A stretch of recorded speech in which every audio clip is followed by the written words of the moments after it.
નમસ્કાર દર્શક મિત્રો, હું છું દર્શના જોશી. તમે જોઈ રહ્યા છો લોક સામનાની. જોઈએ આજના સમાચાર ધારીથી. અમારા રિપોર્ટર સતીશ રાઠોડ સાથે. ધારીમાંથી એક મોટી રાજકીય ચર્ચા સામે આવી રહી છે. ધારીના ધારાસભ્ય જેવી કાકડિયાની ધર્મપત્ની કોકિલાબેન કાકડિયાના વાંધાજનક નિવેદન બાદ રાજકીય માહોલ ગરમાયો છે. આ નિવેદનને લઈ વિવિધ રાજકીય પક્ષોમાંથી પ્રતિક્રિયાનો ધસમસાટ જોવા મળી રહ્યો છે.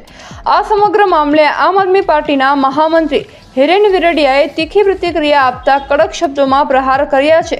હિરેન વિરડિયાએ જણાવ્યું કે આવા બેદરકાર અને અયોગ્ય નિવેદનો સમાજમાં ભેદભાવ અને તણાવ ફેલાવે છે, જે સ્વીકાર્ય નથી. તેમણે આગળ કહ્યું કે જાહેર જીવનમાં રહેલા લોકો અને તેમના પરિવારજનોને પણ જવાબદારીપૂર્ણ વર્તન રાખવું જોઈએ, જેથી સમાજમાં સકારાત્મક સંદેશ જાય. હાલ આ મુદ્દે રાજકીય ગરમાવો વધતો જઈ રહ્યો છે અને આગામી સમયમાં વધુ પ્રતિક્રિયાઓ સામે આવી શકે.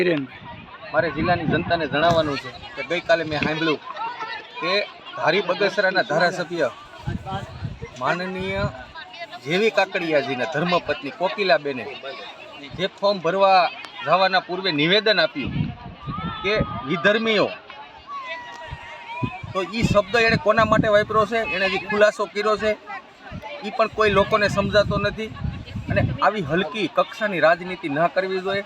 મારે બેનને અપીલ છે કે તમે માફી માંગી એ ઢંગ ધડા વગરની માફી માગી, તો એના માટે ફરિયાદ નોંધાવવી જોઈએ.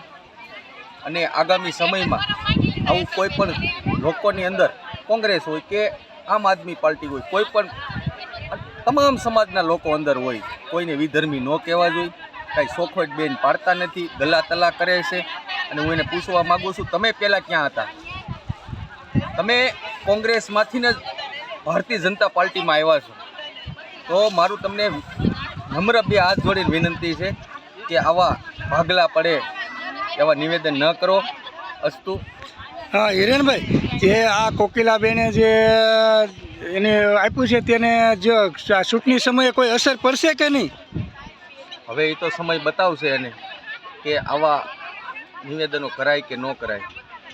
બીજું તો હું શું કહી શકું, કારણ કે મહિલા છે તો અમારે પણ મર્યાદામાં બોલવાનું હોય. આ ઘટનાનું વખોડું છે. ફરી મળીશું એક નવા સમાચાર સાથે. ત્યાં સુધી જોતા રહો લોક સામના.